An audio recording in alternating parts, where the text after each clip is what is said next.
Excellent. We have to get quick into our next panel. Well, it's actually a fireside chat, and it's the last of today, and it is the best way to finish our day. Because we're going to have a fireside chat between two top successful entrepreneurs. They represent the values of South Summit: passion, hard work, good looks. The first one has taken the company he created from zero to making 1.5 billion euros in revenue. He's Austrian by birth, but Spanish at heart. In 2006, he quit a promising career at McKinsey because he saw a clear opportunity, a business opportunity for an alternative telco to compete against the already existing ones in Spain. He founded MasMovil. Anybody doesn't know what MasMovil is? Obviously not. In the midst of an economic crisis and facing three humongous competitors.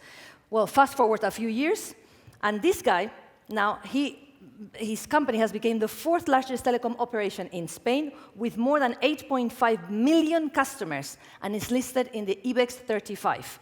Our second guest, who will facilitate the talk, is a technological guy turned growth CEO. He founded Olapik, a leading visual marketing platform, and sold it for $130 million. He just couldn't relax. He had nothing to do, so now he's the CEO at Carto, the world's leading location intelligence platform. And they're here to talk about scale-up in Spain. And they sure know a lot about it. Please, let's welcome Meini, Spenger, and Sanz. Adelante! Welcome.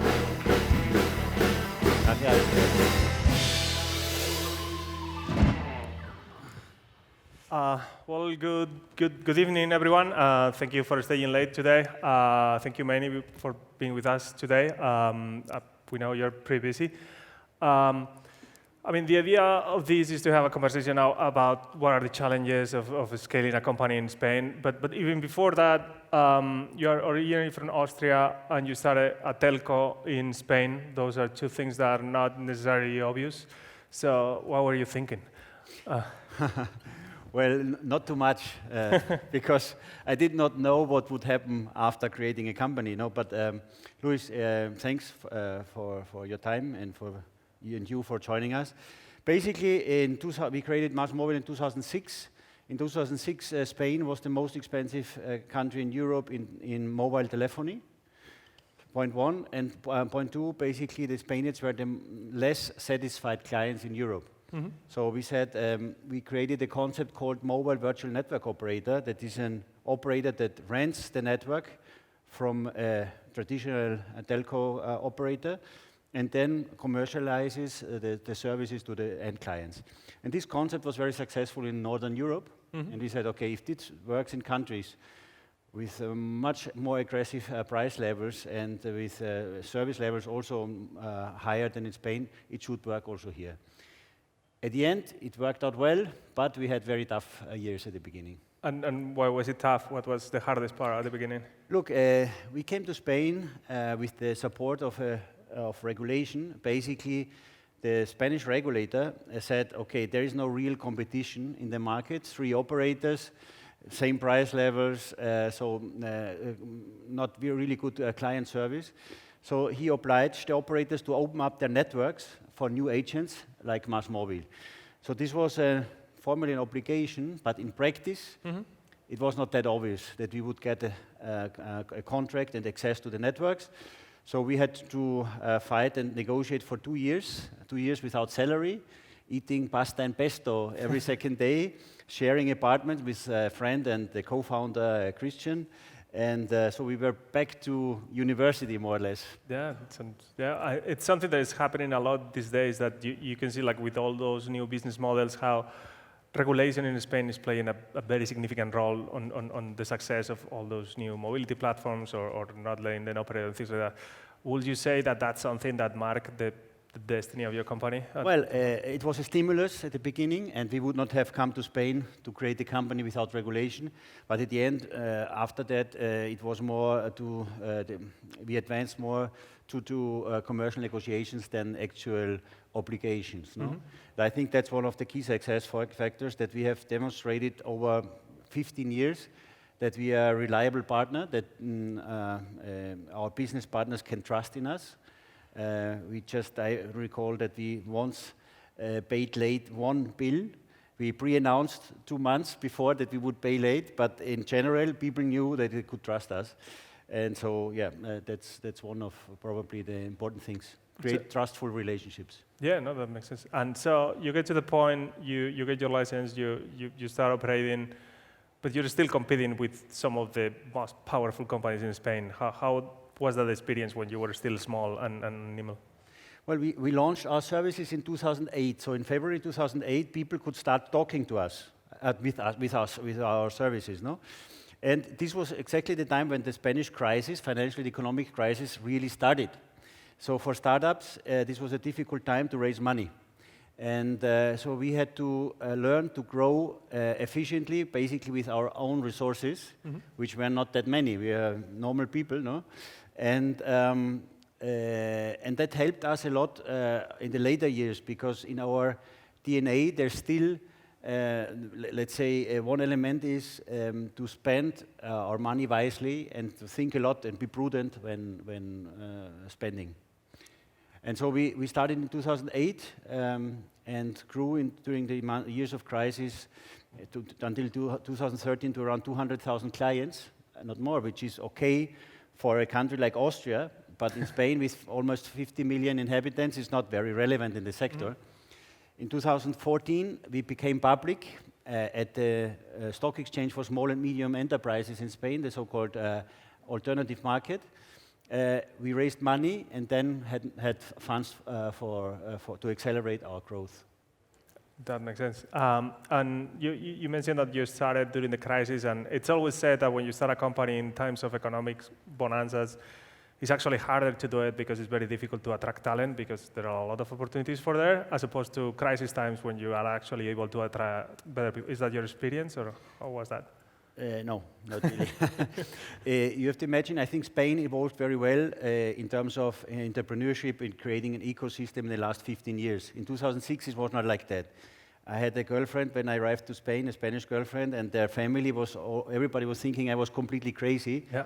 How do you create a company in a sector where only giants were acting? No, we have all multinational companies here, and then comes a naive Giri from Austria to create a business to compete here. No, so there was not the situation where entrepreneurship was highly valued. This has changed a lot, and it is changing. And now I think Spain is a great place to start companies, actually. But it evolved a lot during the last 15 years. So what was your pitch to those early employees that you were thinking that you were crazy? But basically, yeah, you have to think telecom sector was a sector that was growing a lot. Until in 2006, it was still growing. Between the year 2000 and 2006, probably Spain grew in mobile telephony penetration from 20% to 100%. So it was a growth market. It was well paid, very well paid. And everybody, when thinking of mobile telephony, was thinking of the big three traditional operators. So to attract somebody for a small company that nobody knew, a chiringuito in Spanish, was very tough. We had what we did initially. We made the people that came in part of our shareholdings. So we gave them stock options or phantom shares or similar stuff to incentivize to have an upside with a modest salary. And then, fortunately, it turned out to be the right decision for everybody, and so people could enjoy some of the upside. Yes. Cool. And was there any particular moment where kind of it became obvious that this was going to be a big business, or that was always the plan from the beginning? What was the transition to Chiringuito to the company? Originally the plan was to be 3-4 years in Spain and then go home to Austria. Okay. Now I'm here since early 2006, and no plan to return for the moment. So we thought we will create a startup. We will launch very quickly, get the critical mass of clients, sell the company, and go home. So that was the original idea. Then it evolved very differently. No, from the beginning we had, however, the idea to create a sustainable business. So we never wanted to bluff, to blow the company up, sell it, but to create a really sustainable business, which differentiated basically in one thing: give a better client, provide a better client experience. So to treat our clients better than the competition, which was not that difficult. But that's still our main focus, quality of service, good customer experience. On a high level, we have a Net Promoter Score that measures the satisfaction level of clients of around 40 on average in our company, and the competition is at 0 or negative. So this is still a big asset for us that helps us. We are spending like 4 times less in marketing and are the operator that has the most growth in the country. Nice. And that was an opportunity. Do you think that there is still an opportunity in this sector for new players, or is this something that because you have changed the industry in the sense like forcing everyone else to improve their quality of service a little bit at least? So do you think that there is still room for innovation? Or? Well, no, there's a lot of room for innovation, and actually we are learning a lot from other sectors each day, and we try to implement some best practices. Give you an example. We are in the mobile business, and we are also in the fiber business, so broadband. Traditionally, when a Spaniard asked for a new fiber connection, he was informed by phone.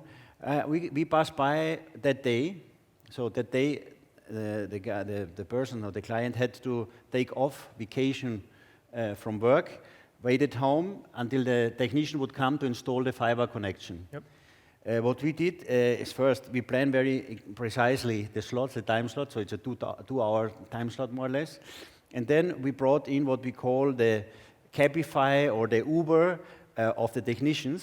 We send the client a link with an application, and he sees exactly who is the technician, where he is, what his phone number, and can contact and coordinate.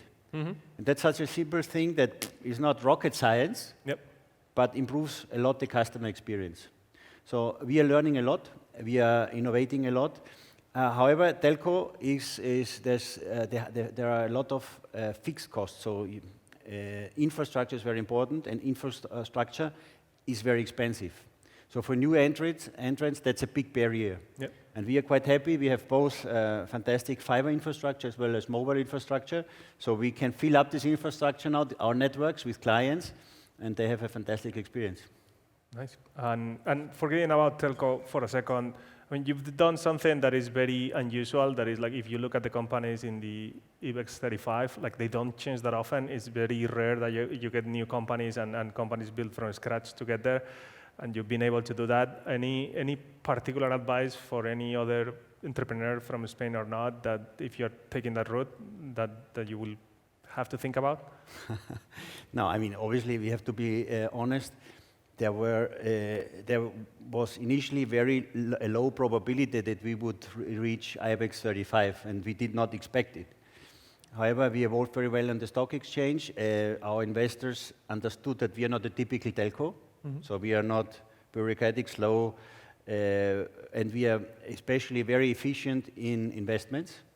We have basically reinvented the way that we acquire infrastructure, and it's quite obvious, but what we do basically is co-investing. So we collaborate with other operators, because if you have to put a fiber cable to a home, if you share the costs and do it together, obviously it's half price. On one hand, and then what we're doing, and we are investing in own infrastructure in areas where we have the highest returns, and we complement it with third-party infrastructure, with other operators, in the places where we don't have that many clients and we don't see that many potential. No? So it's a combination of own infrastructure and third-party infrastructure, and this gives us the flexibility when we see, okay, we use the infrastructure of somebody else. If we're very successful there, then we might roll out our own infrastructure. And this flexibility is quite new in the sector, and gives us a competitive advantage. Basically, our vision, and you always have to be humble and modest, but our vision is to be the best telco operator in Europe in 2 ways. First, best client experience. We are better than the benchmark here in Spain, but we can improve still a lot. And the second is to be the most profitable operator, so give the highest returns to our shareholders. which is also a problem of the sector because the return on equity usually in traditional telco is low single digit. Yep.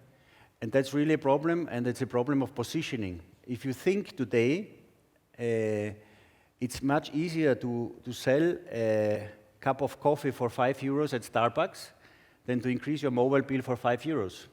And that's really, if you think about it, that what telecommunication, connectivity means in our personal and professional lives, then this is absolutely crazy. Crazy indeed, yeah. And I think we only have a couple of minutes more. You mentioned that you've been here for 15 years and no plans to leave. What's interesting, there are a lot of foreigners in the South Summit and learning about the potential of Spain. What's about Spain that makes this an interesting place to start a business and stick around? I think Spain is very open for foreigners. It's easy to integrate and to have fun and to have Spanish friends also. That's not obvious in a lot of countries. Obviously, lifestyle, sun, food, etc., great. And I think Spain has the scale to be very attractive for businesses that want to have the ambition to grow a lot. No? In Austria, let's say business world is fine, unemployment is 3-4%, but it's a country of 8 million inhabitants. Here we have almost 50. For that aim, you can create really sizable companies here. Yeah, no, that makes sense. Well, thank you for your time. Thank you very much. Congratulations on all your success. Okay, bye-bye. Thank you.